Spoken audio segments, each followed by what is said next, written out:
From the deepest, darkest recesses of Dangerous Nerds headquarters, Keith Moncrief and Gary Kissel. Welcome to another episode of Pop Culture Minefield. That's Keith over there. He's the handsome black man. And this white guy down here, that's Sandy Collora. He's the guy who made Batman Dead End. But that's not all he ever did, even though some of you schmucks, that's all you fucking know. He's done other stuff. I'm going to love this already. So, Keith, my man, my brother from another mother. Come on, say something, man. Bring us into this. I got to ask. I did at least want to key off of, at least in one portion of your documentary. Mm-hmm. The whole thing about being a comic book fan seems to have really influenced your career. Correct. And you hear that a lot with a lot of people that are around our age in the business. So how many would you guess that you've run across in the work that you do that are comic book fans themselves? Because given the current circumstance with the comic book business over the last 3 weeks, I'd at least like to kind of find out how many comic book fans are actually in the business with you that you've met. I would say most. I would say most. Most of the creature design people that I came up with in the industry, Steve Wang, Jordu Shell, Eddie Yang, Jose Fernandez, those type guys. I mean, we were all influenced by that stuff. I would say it was more like, see, for me, what was interesting was when I was real young, like say 5, 6, 7, 8, 9, 10, 12, like it was all comics, Batman, Iron Man, Spider-Man. I was a big fan of the Marvel Frankenstein, Tomb of Dracula. And then I was really into creepy, eerie, all the Warren stuff. But then when I was a teenager and heavy metal hit and like Epic Illustrated, that kind of stuff, Corbin, Mobius, Droulet, Kaza, like those guys, like Serpieri, like all that kind of stuff. Those guys were the guys that I would say really shaped my style. Was like, like if you can, even some of this work behind me, like you can, you can see like a little Mobius in this, and like it's just, little things from different artists. Corbin was a big one. And then, later, as I was in the industry and started working, obviously Bisley, I couldn't believe, like Slane was just the great, I to this day, bold statement, but I've been in the industry long enough to make it, Slane, I think bar none, that I think is the most phenomenal comic book ever drawn. It's just, it's mind-boggling to look at the amount of work in that. And I like Alex Ross's stuff too. I'm a big fan of painted stuff. So, I love Alex's stuff too. But Bisley is, he uses so much color and some of it is so, like, when I was watching him work, like he'd take a spray can and just like spray some color down, then take his thumb and just be like, oh, and he's like, yeah, mate, he's drinking a beer and he's fucking like, I like Alex's stuff is very meticulous and perfect and beautifully rendered. Like Simon's stuff is like Frazetta on steroids, you look at, like, I think he took Frazetta and ratcheted it up a level, and he was prone to using some of the colors from Boris, like here in this picture I put up. Yeah, there's a lot of ochre in there. Yeah, Boris was known for. That's the cover to the Slane portfolio I have. Yeah, it's really well done. His stuff is just amazing. And he was a big fan of Dead End. He finally made, somebody did it right. It's a big dude and blah blah. Like he was all into it. But yeah, you impressed even my girlfriend. And, did I? Yeah, she's hard to impress. She's like the shot where he has landed and Let me guess, the cape. Yeah, it's the fucking cape. And when he stands up, she about lost her shit. She's like, oh my god, somebody got it right. And I'm like, yeah, there you go. Yeah, everybody thinks that's an effect shot, and it's not. It's I put him in a puddle, and we spread the cape out over the puddle, and when he stood up, the cape slid across the water and just. It was beautiful. It was really cool. It was a magical moment for everybody. It was cool. Everybody dug it. This is a micro wolf, by the way. Oh, I see that. It's one of those little yap yap dogs. No, okay. That's not yap. Quiet. Oh, good. It's very quiet, very affectionate, and it bonded with me and Deanna. It's like, I love this. I'm usually a big dog guy. Mm-hmm. I love this dog. I love this dog. Look at her. Oh, so weird. But she was like bugging me. Yeah, go away. Go lie down. Threw her on the bed. Okay. She's so small she can't get off the bed. I got you. So with Simon Bisley, it's like I liked the frenetic energy that he put into stuff. Mm-hmm. And that's sort of the artist that I really was drawn to. Going into the the later part of the 80s, going into the 90s. Yeah. It's like I love that stuff. I forget his name right now. Bill Sienkiewicz. Him, Chaikin, like it's that whole line of guys that just had a lot of energy in the artwork. Yeah, just a lot of movement, a lot of color. Just stuff I'm a big fan of. It's like why be boring? Exactly. That's the best way to look at it. Why be boring? Yeah. I'm trying. Because look, let's face it. There's a lot of stuff out there that I'm not saying it's not good. It's just boring. It's just, I've seen this 100 times. Like, you again, like, and then somebody like Biz comes along, or somebody like Alex, or who's the other guy that I like that does all the women? Adam Hughes. Oh, yeah. I mean, that guy's stuff's insane. Oh, who's the other dude? Oh, Travis Charest. Is that how you say his name? Charest? I don't know him. Dude, look up Travis Charest. That guy's unreal. I think he just did covers. I don't think he ever did a book. And then another guy that I'm really into, who I've followed his work for many, many years, is David Williams. Oh, I know his work. Yeah, Dave, that guy, unbelievable. So, like, such an amazing knowledge of light and shade and shadows and form. Like, just simple. His stuff is simple, but I like simple. Like it, because if you could do simple, it's like it reminds me of like the 90s. When what's his name? Liefeld and all those guys were popular. Like, I never liked any of that stuff. I just, it was You mean people like, Todd McFarlane and. Yeah, but at least Todd could draw. Liefeld is just a talentless hack. He can't draw. The stuff is just bad.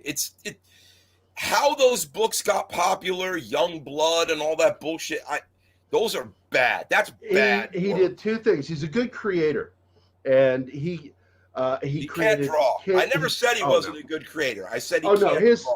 His sense of drawing the human waste, the human body. The guy can't. Yeah, he's awful. But, sorry. I was looking at some Travis work here. Travis. Yeah, that guy's sick. I'm pulling it up here right now. Yeah, he works on Canson a lot. He does like a lot of work on Canson paper with like colored pencils and stuff. Really, really, really good. I don't know if you still have time to read comic books, but do you find yourself gravitating towards a lot of the collections or coffee table books of many artists' work that you enjoy? You know what, Keith? I do still read a lot, but it's all older stuff. I'm not into any of the new stuff. Like, I'll read Slain a couple of times a year. I love Killing Joke. What else? Watchmen. All the classics. Like that's more the stuff I read. I have a huge pile of like heavy metals, epics, Eries, creepies. Like I've got all that stuff in, just piled up next to my bed. I just read tons of it, and yeah. So I actually read quite a bit. It's just, I don't. I'm not. I just don't dig a lot of new stuff, and it's the same thing with movies. Yeah. Like, I still watch a ton of movies, but it's Blade Runner, Star Wars, The Thing, stuff that you can watch, Raiders, and still learn something from. Yeah, like, Raiders. Excalibur. Yeah, right now on the screen is your little short film. Shallow Water. Yeah. Ooh, there's my shampoo commercial shot. Little thing I learned shooting a shampoo commercial, the slow motion hair twirl. Yeah. It works. Yeah. Hey, listen, that was a lot of fun. We had a lot of fun making that movie. How's it going? Cool. Oh, here's the creature shot. Oh yeah, so you're giving away the end of the movie. Can't do that, man. We gotta leave them wanting. You'll have to excuse me. I'm eating half-price Easter candy. Hey, it's all good. Yep. Oh man. Come on, Keith. And suddenly I just like, hold on. We're in our 50s. We have brain farts. Hey, I'm 51, bro. I'm right there with you. I've been doing a lot of. We have these funny moments on the show, Sandy, where we've got access to Google at any moment while shooting the show. You're like Jamie on you're like Jamie on Joe Rogan. You've got you got the they always can pull up whatever. It's rad. Yeah, but we forget to. And we'll be sitting there like, what the hell's that guy's name that we're trying to think about? And then about a minute into it, I'll go, we have Google. Look, I got plenty of Reese's eggs here and shit. You can forget me. I'm all good. Well, what particular comic was very influential in your early years of starting out, and what would you say is the most influential right now as a man in his 50s, looking back at his amazing career? Good question. The first comic books I read was the Marvel stuff in the mid-70s. Neil Adams, the Neil Adams Batman, which obviously that was DC, but I was really into Spider-Man, Hulk, Iron Man, all the basics. I really liked What If. I thought that was cool. Monster of Frankenstein, Tomb of Dracula, Werewolf by Night, all that cool 70s stuff. You are just sending me flashbacks now. No, I mean, we're all the same age, so that's what we read, right? Yeah, I grew up on Neil Adams. He was in the doc. He was in the documentary. I saw that. Yeah, he actually agreed to do it. And what I thought was funny was that when he says, "Why didn't you ask me?" Oh, he's so freaking funny. He's like, it could have been even better if he would have just asked me. Yeah, he's funny. Now I'd say, why I think that's such a great question, Keith, is because, excuse me, I'm eating. I think, like you said, looking back, where my career is now, it's that same stuff that I like, that I look to, that I reference. It's, it's Neil, it's Gene Colan, it's Mike Plug. It's. I was going to ask you about Plug. I got to work with Plug on an animated movie called Valiant, and he got really annoyed with me because I think I had him sign every single one of my Planet of the Apes comics. He's like, how many of these you got? I was like, just keep finding them. He's like, just don't put these on eBay. I was like, oh, don't worry about it. I swear I won't. Yeah, no, Plug is killer. I like his stuff. Because his work on The Thing. I actually, check this out. It was, I forget what year it was because I'm horrible with numbers and years and stuff, and plus my brain is really fried. When I worked with Rob Bottin on Total Recall and RoboCop 2, Henry Alvarez, my mentor, was Rob Bottin's right-hand sculptor for many, many, many years. Worked on Legend, I know who he is too. all that stuff. He took me into the art room where like nobody was allowed to go. I got to see all Mike Plug's original Thing drawings, like all. Like that was pretty crazy. Like I held those original drawings in my hand. It's pretty rad. Like, you know, it's like, God, I remember seeing this in like, what was it? Like Cinefantastique magazine or whatever that was. Cinefex. I don't remember. Cinefex was the breakdown magazine. Yeah, Cinefantastique was just a promotional magazine. Yeah. But wherever I saw that, it was cool to hold the original drawings in my hands, you know? And, I remember as well, Henry had made some absolutely exquisite wax figures of all the characters from some of the movies Rob had worked on. Like he did Darkness, he did Lily, he did Brown Tom, Meg Mucklebones, he did RoboCop, he did a big Norris head from The Thing. Wow. And I mean, and I got to see him like make all those, and I mean, they look better than the pieces in the movie. Like that's like how good they were. So I was very lucky in the sense that I got exposed to a lot of very talented people very early in my career. And that is why I think I was able to achieve the degree of success that I have. And had I not done that, I don't really know. I mean, I was trained by Henry Alvarez. I'd worked for Stan Winston. I'd worked for Rick Baker, Bottin. I did a stint up at ILM. I mean, who was luckier than me? And, you know, when you're young and so impressionable and there's all these amazing artists around you, Steve Wang, Jordu Shell, Greg Fiegel, Jim Cagle, Scream Mad George. I mean, all these people that I got to work with, Henry, Fernando, like all these phenomenal sculptors and painters and, people that I got to work around, people that I worked for outside the movie industry. That was another thing that I did which eventually led to the early work I did in comics, was that, like a lot of guys, if you didn't have a steady job at one of these effects places, they would lay you off in between shows. Like the show would finish and then there'd be a break and they'd lay a bunch of people off. They'd keep 2 or 3 people on,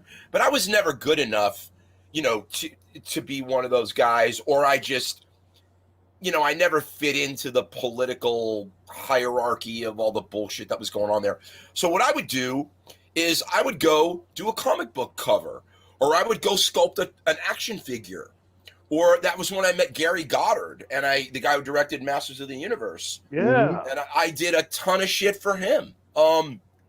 As a matter of fact, I'm going to say pretty much every toy line that dude has developed from 87 or 88 till now, Captain Power, Skeleton Warriors, Dragon Force. I worked on all that shit. So wait. Now you worked on Captain Power? I did. Wow, the lead actor from that is actually from Missouri. There you go. No, I mean, I was super lucky, dude. I say it in my books. I say it in the documentary. I cannot stress that enough. I'm not being self-deprecating. I'm not saying that, I haven't been successful or I don't have some degree of talent. I'm just saying I was lucky. I met a lot of really talented people very early in my career, 18, 19, 20, all through my early 20s that took me in and showed me things and taught me, how to do stuff. And what's crazy is now at 50, 51, to go back and look into my body of work, it's fascinating to see the growth of, wow, like, I mean, I was never as bad as Liefeld, but I mean, there were times, shit wasn't that great, but and then, but then, you look at the drawings and you're just like, wow, like how. Yeah, I think Alvarez said that in the documentary about your work. It's like, it really wasn't that good. No, sculpting wise, yeah.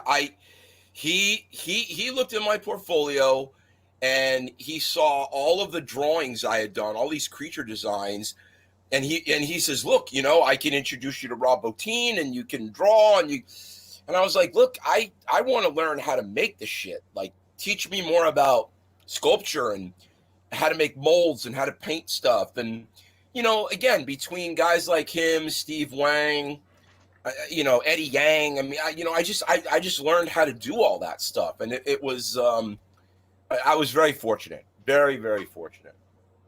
So and then meeting guys like Dave Williams and the short little stint I had with Bisley. I mean, Dave Williams, as in DC Comics, Dave. Yeah, I'm friends with him too.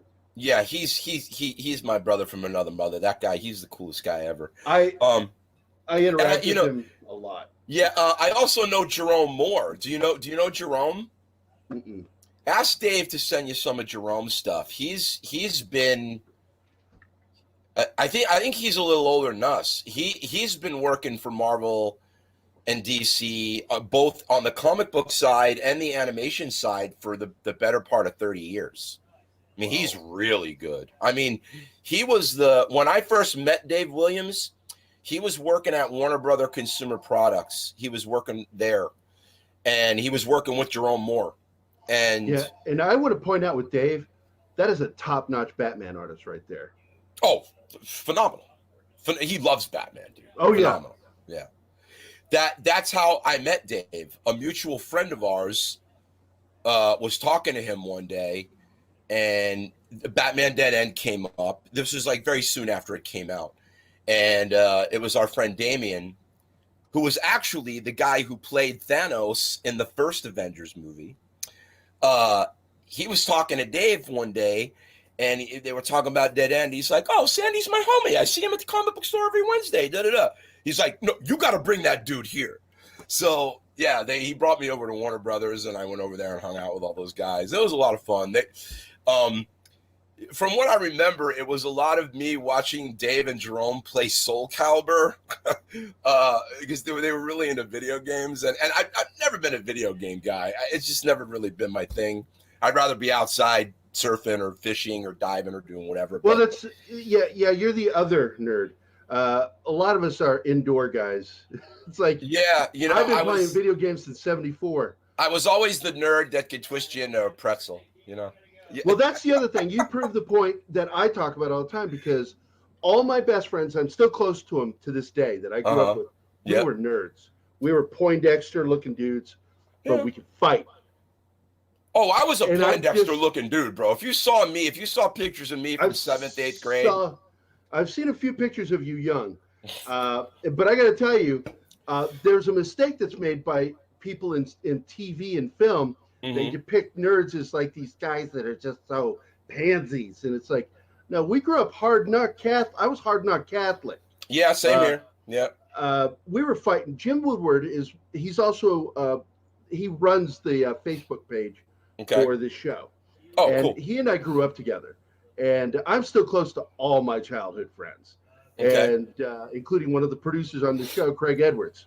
Okay. And we all grew up together, and Craig was like we're all artists of some kind, and but nerds.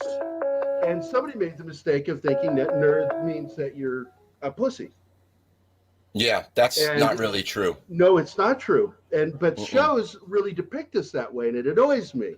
Yeah. It Yeah. tasks me. It tasks me. It tasks me, and I shall have him. You know, it's like that show I blasted all the time. What is that show that I blast all the time, Keith? I forget the name of it. I hate it so much. Big Bang Theory. Yeah. It's I like don't. Yeah. that is. I only knew one nerd like that growing up. All the nerds I knew also played football or wrestled. I was a Golden Glove boxed. You know, basically, I was a you're talking Community. All the geeks and nerds I knew were more like the characters on Community. Yeah. And that was a much better show and a much better representation. And I identified with you in the documentary talking about where you came from, because like you kind of give off this vibe of being kind of a dick, and that I proudly wave my dick flag. Okay, wait a minute. Back that up. you are in people's faces. And did you just say I give off a vibe like I'm kind of a dick? Yeah. And I like that. Well, in a proud way. Hey, I guess I gotta wear that. It's a compliment. You gotta wear that. It is a compliment, because I'm a proud. You know what? dick. If you're calling that somebody that speaks his mind and is not afraid to say things that not everyone is going to agree with, then yes, I can come off like a dick, because my father and my uncle and the men that raised me always taught me to express myself and not to disrespect anybody or step on anybody's toes, but speak your mind. There you go. You know what I mean? I just pissed off a major name, and I don't want to say who his name is. And we were friends, and he fucking deleted me yesterday. Really? He was already irked over the fact that Keith and I, in particular, I had spoken negatively about Star Trek Discovery and Star Trek Picard, because I think they're garbage shows. They are. Writing. They are. Just terrible. They are. Yeah. And I'd make fun of Kirk, and he was like bent out of shape. Wrath of Khan, that you tell me. Like, this isn't hard. This isn't hard, guys. No, it's so easy, and yet these idiots like this shit. And I call it. Yeah, I fucking hate it. I fucking hate it. So I was making fun of it, and this certain person, well-known comic book person, and film, tried to take me to task, and what's that? Pop quiz, hot shot. And it's like, and I just came right back at him, and then Keith jumped into it too. And did you get yourself in trouble, Keith? Well, he did not respond to us or anything. And then I said something about people, because I'm conservative. I'm not overly conservative, but I'm conservative. Okay. And I said something that I can't even remember what the hell I said, but it was not really a negative thing. It was very cursory. And this guy writes, "Wow," and then deletes me and blocks me, and I'm like, "You're kind of a pussy. I don't like you." I gotta say, I am absolutely flabbergasted by the divisiveness in this culture. I absolutely am floored by it every day.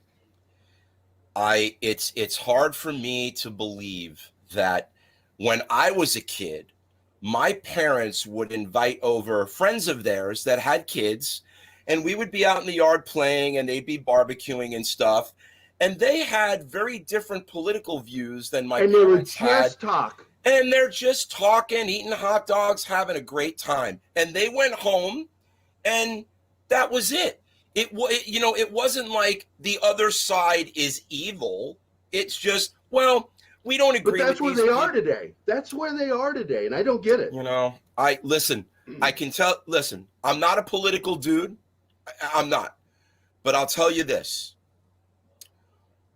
This country is in serious trouble when your two candidates for the president of the United States are Hillary Clinton and Donald Trump. Okay? Now, granted, one of them is the lesser of two evils. But it was like, well, like, wow, like we're here. you know, like we are here, you know. And I think what happened was people were so enamored with the idea of Obama being the first black president, which was cool. And I was glad I was alive to see it. Amen. Pretty cool thing. And you know what? I actually liked him. Good looking dude, well spoken. Didn't agree with all of his policies, but you know what? I didn't hate on the dude.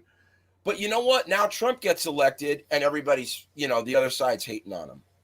I just, especially now, it's like, dude, these guys, like, people send me all these links all the time. Like, these guys are still arguing. They're arguing about ventilators. Fix the problem. Like, they're you know, look what's going on. You're arguing about 40,000 ventilators or 4,000 ventilators or. Well, I've been really pounding the media on my Facebook page. Because my problem isn't the politicians right now as much as the media, because the media inflated something in a way that caused mass panic that shouldn't have been a panic situation. Only a small percentage of people are going to be deeply affected by this. And now we find out, Keith, were you aware of this, that of the 13% of people that have died from this disease in America, 40% of that 13% is black. I did not know that. That's insane. Yeah, that's insane. So, are you saying that it seems to be affecting the black community more than any other community? Yeah, and part of the reason is because, you know, environmental.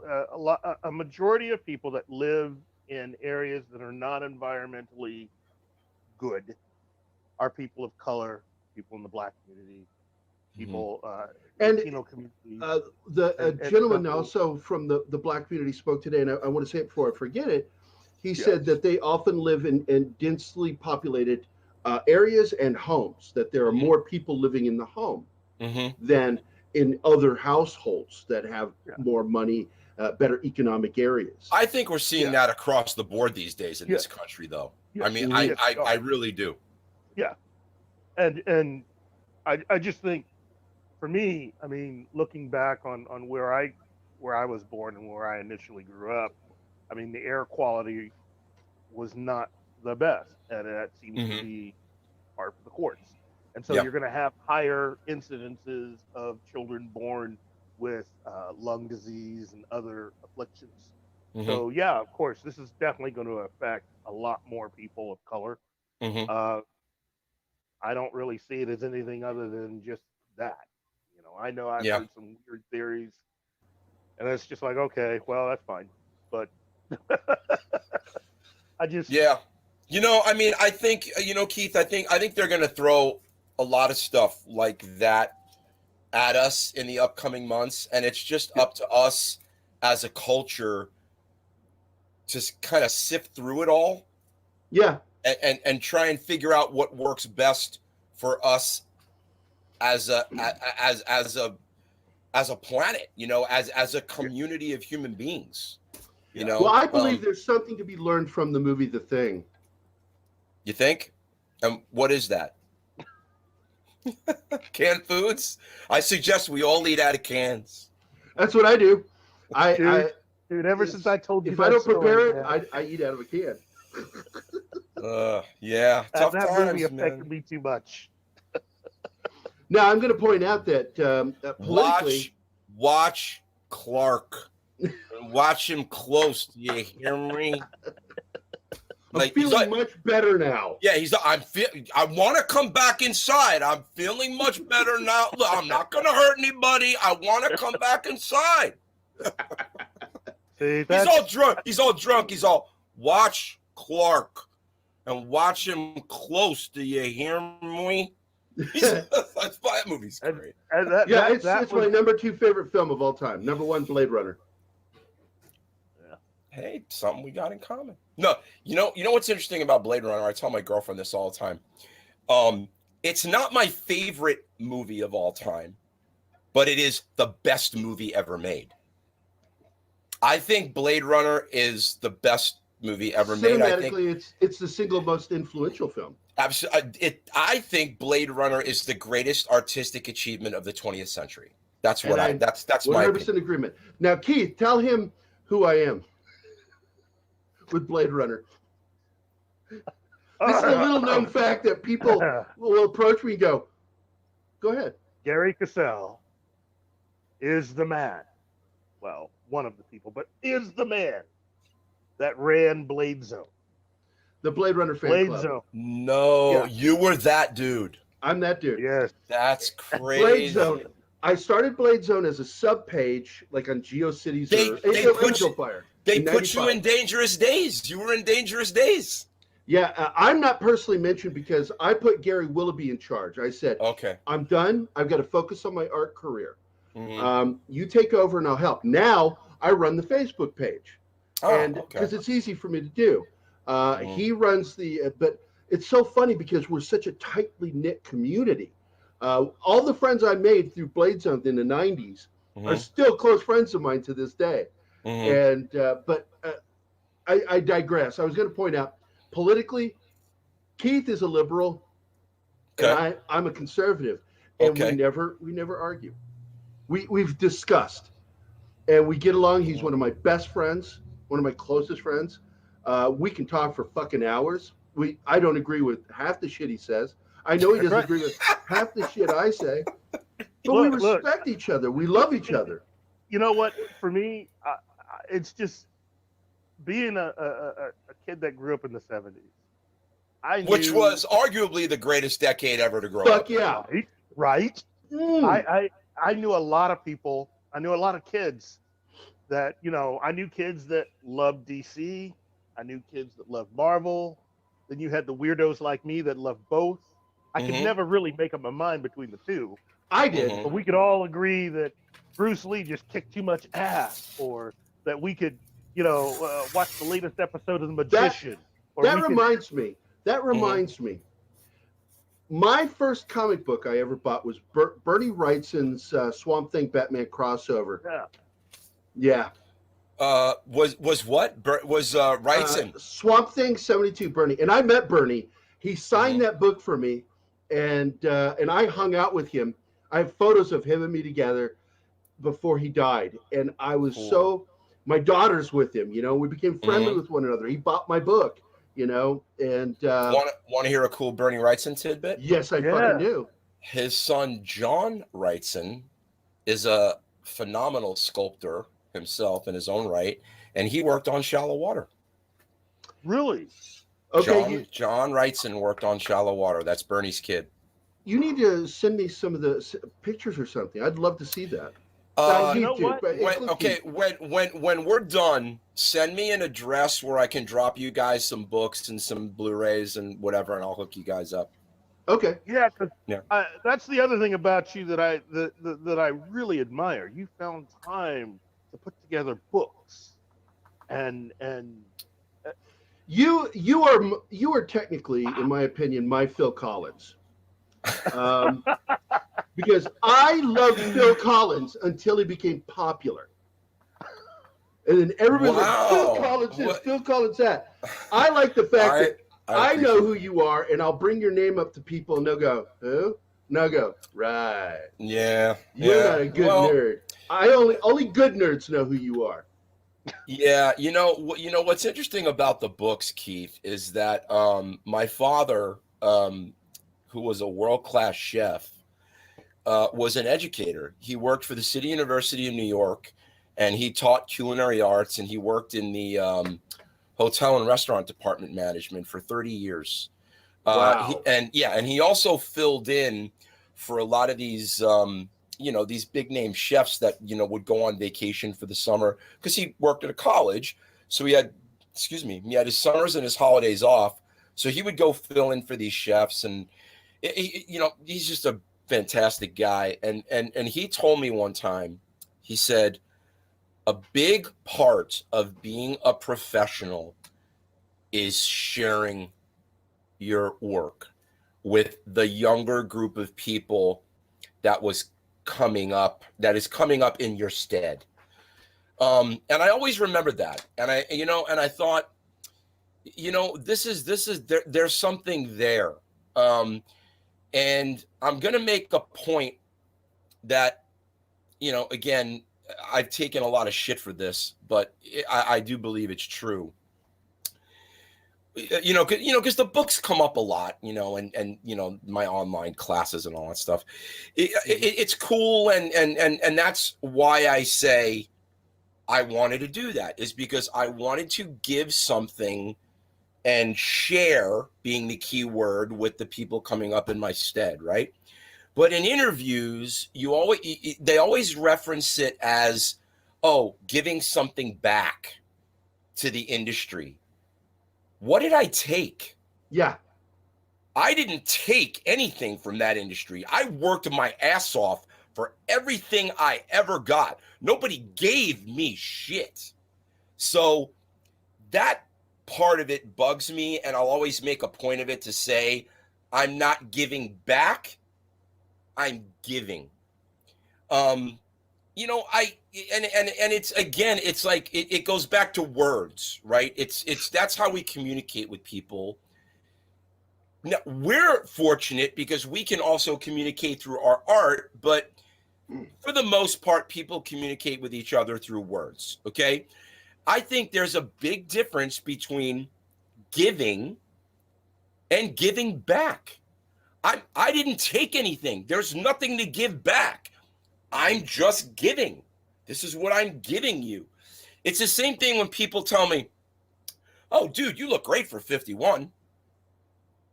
Why can't you just say you look great? It's fucking agists. No. Dude. Don't even get me started. Ageism. No. Ageism is a huge thing in this business. Let me tell you something. Huge. Let me tell you why I'm a freelance artist. It is artist. running rampant right now. I mean, if you're young, you immediately, in my opinion, you've got a 25% advantage over everyone out there just because you're 25, because you're young. If you're under 30. Yeah, it's when I got laid off, dude, from my art job that I had for years. I was going to retire from this place because the economy took a dump in 2008. I could not find any work again. Even moved to Phoenix to try to be in a bigger pool. I'd walk in there. I knew I was the best candidate for the job. Nobody would touch me because I was too close to 50. My career was done. Dude, that's when I went freelance. I see that all the time. I mean, I'll be up for a commercial to direct a spot or do whatever. And, people actually think that way. They're like, wow, this guy's 50. Like, what's wrong with him? Like, what do you mean what's wrong with me? I've been doing this 35 years, dude. I mean, what do you, that's why I'm here, right? I mean, you've seen my reel, you've seen my work. I don't know, but I think that, and I also think that, the fact that, some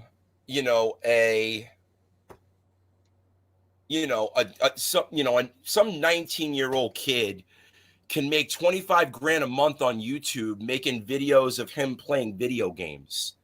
Like, I don't think that helps either, because it's cool for him or her or whatever that they're making all this money, on YouTube and all that.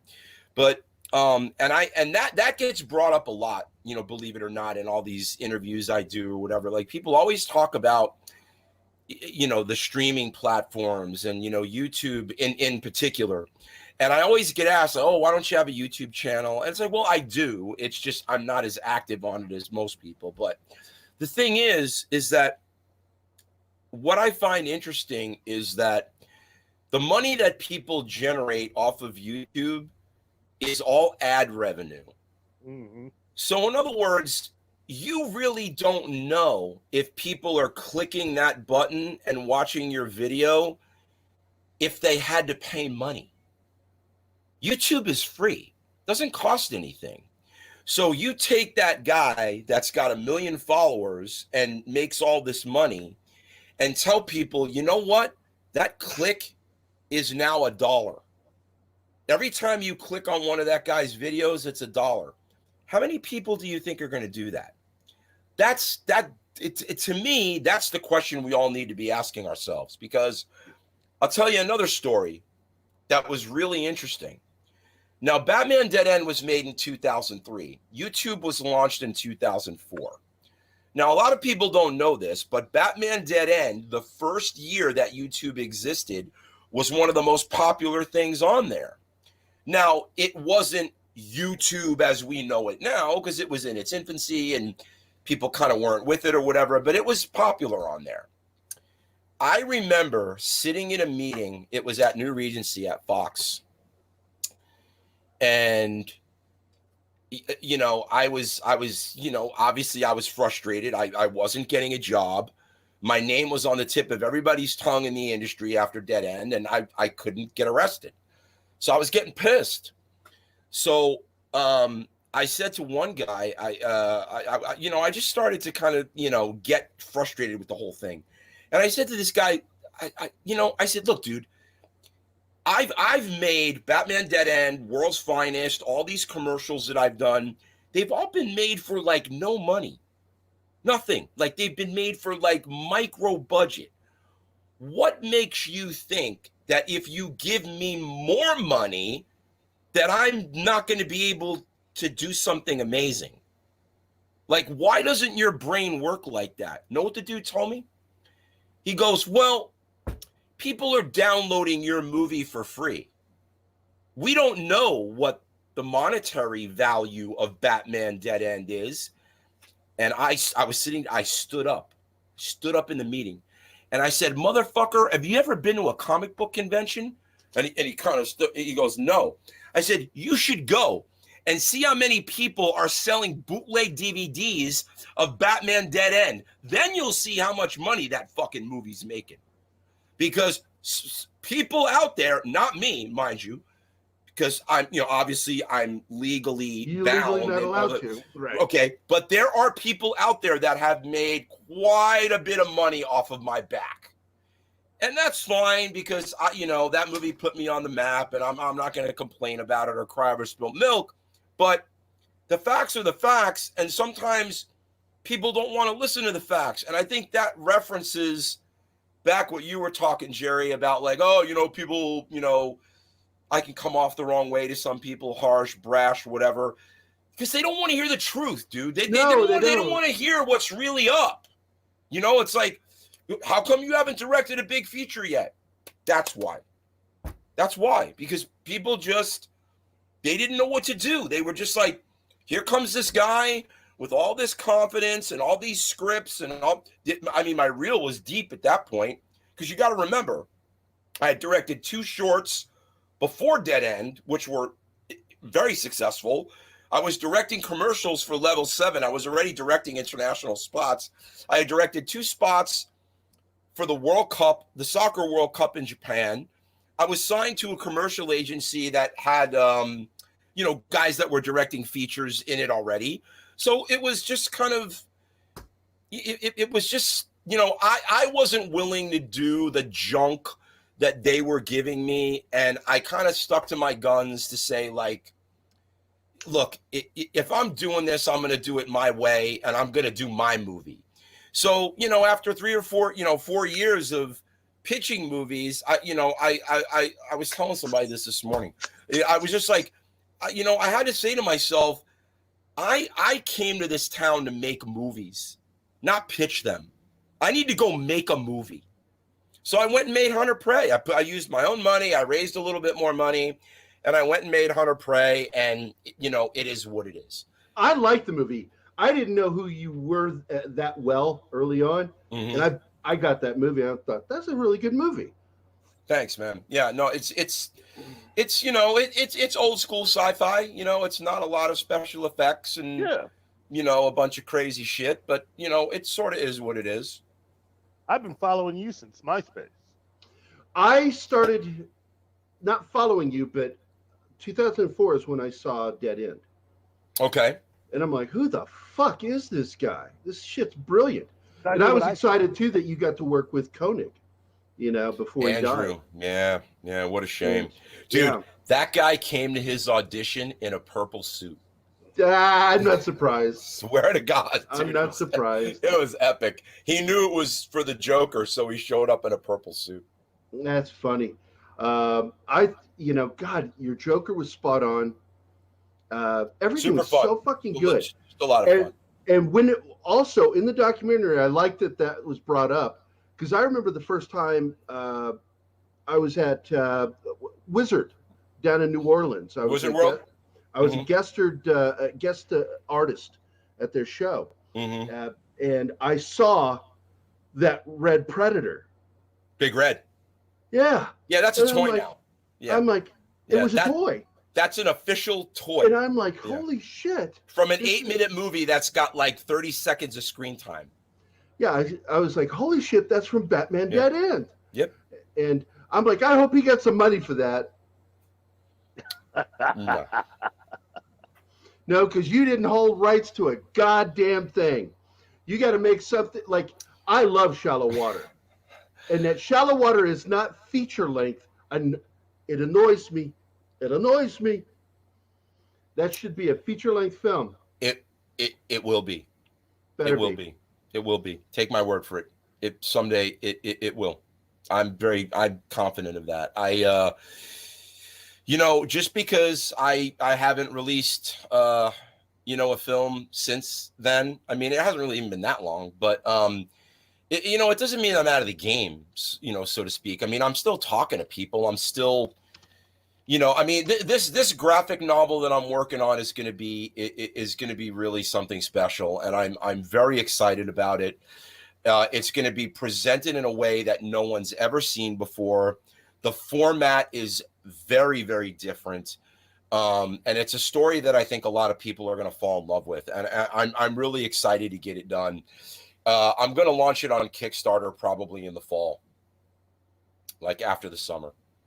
Definitely come back on the show. And, For sure. I was going to show you something. I'd love to just pick your brain more about comics. Oh, hell yeah. Well, I want to pick your brain about like all the movie stuff because I work in comic books, but only out of necessity. I prefer working on films. I like working with my filmmaker friends. It's both fun. You know what I mean? As long as you're getting to be creative, we're fortunate. We're lucky guys. I do movie posters and that's cool. Like, yeah, it's like I do these shit. Oh, fuck it. Hold on.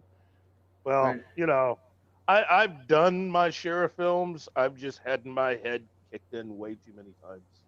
Dude. Running with the wrong people. And believe me, Matt. I plan on doing stuff with you. That industry is full of really awful people. And I hate to say it, but it is true. And I'm not saying there aren't good people.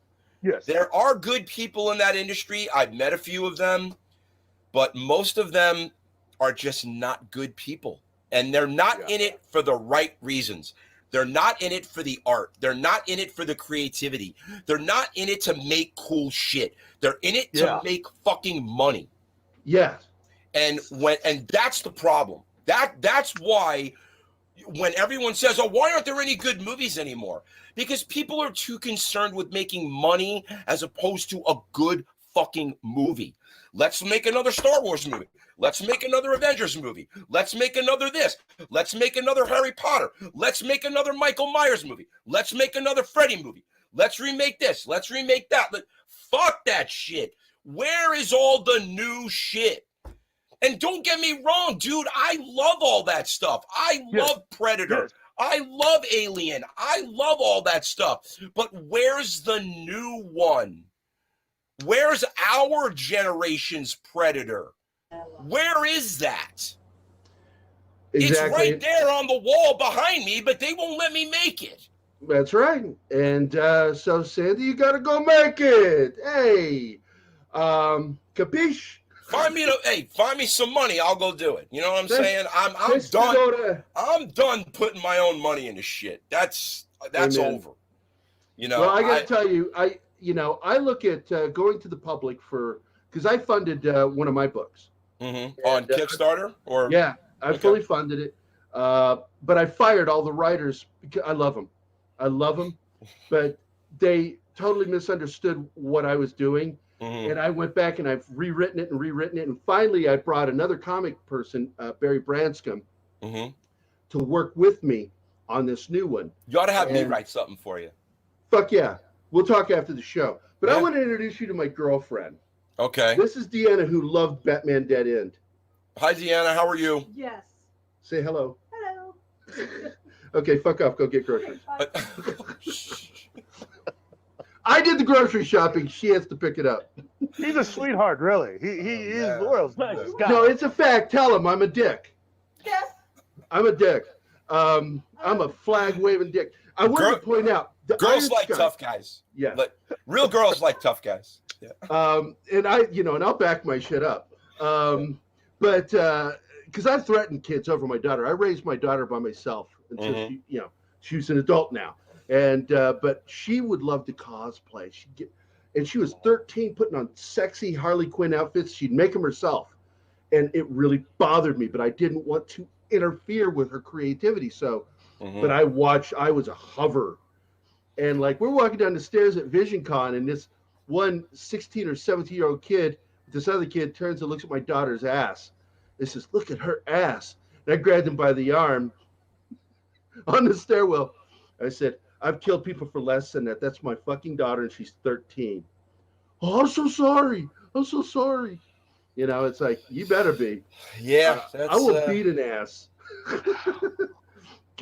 But she's an awesome little nerd, too. She's definitely your kid, man. I mean, Keith loves her. She loves Keith. She's great. No, she is phenomenal, but she's got a mouth on her. She burps and farts, and she's gorgeous, Oh my God, she'll walk up and she'll crack a burp off on me. She'll go, "Was that a 9 or a 10?" And I'll go, "It was a 10." Because we rate burps based off of texture, volume, bass, length of duration. I thought this was a show about comic books and movies. Why are we talking about burps and farts? This is Kevin Smith. Read it says we're dick talking and fart joke shit. What? Talking nerdy nerd stuff. We had the third nerd. It's important, which means that we're talking about our personal shit. Because Keith knows it. He's a dad too. You got any kids? I do not. I do not. Now this is where the dick in me comes out. Shooting blanks. Really? Are we doing this? Are we? Man, you know what? Listen. I got to tell you guys something straight the fuck up. Okay. I'm actually really impressed that this is going this way, because it is different.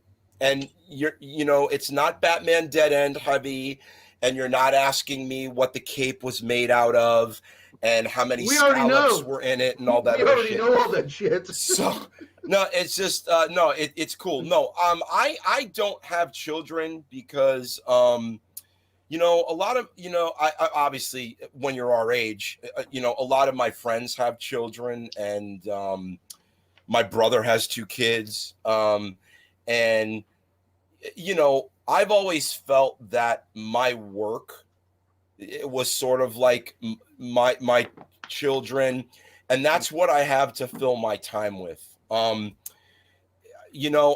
I'll tell you something. My dad is a really tough dude. He's a hard guy to get a compliment out of, and I've, me and my brother are fairly successful guys, Well, he came from that generation, man. Yeah, but I'll tell you one compliment he gave me. He told me, he said, "I'll give you this. At least you were smart enough to never get married or have kids, because I'm your father and I know you, and that's just not you." And he's right. I can appreciate children. I like working with children. I love taking children fishing and diving and teaching them about the ocean and all that stuff. But at the end of the day, I'm Uncle Sandy. At the end of the day, I can give those kids back and say, here you go, Spencer, here you go, Gabe, here you, it's like, I'm good, you know? And again, you know, it doesn't mean that those kids aren't wonderful, and to have them recognize me as such and be like, oh, Uncle Sandy's here, and, you know, go down to the dock and, you know, teach him how to cast the fishing rod and stuff like that. It's great. And that's all the stuff that my dad did with me, you know, teaching me how to tie knots, how to sharpen a knife, how to fillet a fish, you know, how to do all, you know, guy stuff.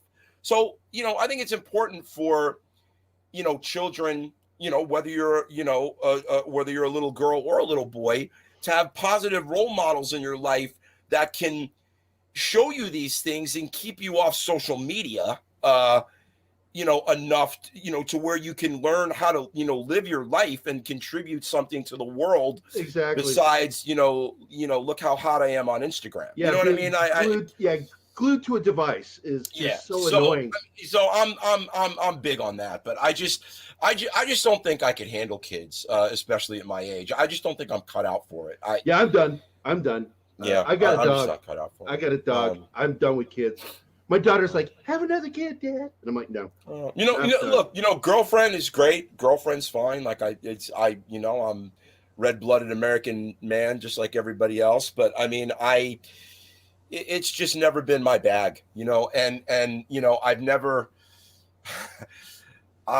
you know, I've just never wanted to saddle some poor girl with me for 50 or 60 years. I that wouldn't be fair. Don't tell anybody. My girlfriend's fixed. Yeah. So, can you see what I was doing before we did the interview? Oh, a little Cintiq action, huh? Yeah, that's what we're interviewing on. Is my drawing tablet. Okay. Well, look, gentlemen, I hate to cut this short, but I got to go. But thank you for your time. Let's do this again. I really enjoyed this. You guys are awesome. I appreciate it's a conversation. It's not really an interview. I totally appreciate the honesty and the back and forth. You guys are rad. I'll come back anytime. You should check out the show. I'll send you the link. Please. Absolutely. But yeah, we'd love to have you back on and talk some more, because there's a lot more to cover in this field. There is. So let's plan it and let's do it. I want to talk also, because my first art job, I was 18 years old, was mold technician for an art foundry. We did real sculptures. Oh wow! I got to work on a leg to the Vietnam Memorial statue. Wow! So you did like the lost wax and all that kind of stuff. Wow, that's great. I was first a wax technician, and then they found out I knew how to make molds. I'd known how to make molds since I was a little kid. Wow, that's epic. That's cool. So I started making molds, and then I fucked up one mold. I got a bubble under the ear of Governor Belial from Virginia. Governor Belial. You know what I'm talking about with that fucking silicone rubber? I didn't. Sometimes even if you evacuate it, it's still going to catch air, and you got to get in there. That fucking silicone left one bubble, and it was a big thing. And I turned at the age of 19 to my boss, and I said, "If you don't fucking like it, do it yourself." And that's what they did. They fired me. Yeah, that's what's going to happen when you say that. I unfortunately learned that the hard way myself, but I get a feeling you and I, because I insert myself into situations. The job for Iron Sky, you know the movie Iron Sky? Mm-hmm. I did the comic book that helped sell that movie. Oh, okay. And it's like Andre, who has one of the biggest shows on the internet, on YouTube, like he says, I'm a fan of your comic. That's a really good story. And I'm like, thank you. Wow. And he has a better, sexier accent than me. But the guy who wrote Iron Sky and the comic book wrote the forward, and he says, Gary just sort of inserts himself. I just walk in and went, okay, I'm working for you. Let's go. Yeah. I'm the only guy that can do this. Let's go. I draw military. I've showed up on so many sets in my life to movies I wasn't working on. I got that from that documentary. In a crew jacket, you know, just so I could watch and watch the DPs and watch them load magazines or replace lenses, and that's how I learned how to make movies. You know, I mean, I snuck on a lot of sets in my life, you know, and places I wasn't supposed to be, and made a lot of people angry. And I shot some short films, and I got to tell you something. I learned from Josh Becker from Hercules and Xena. Okay. He's one of my best friends.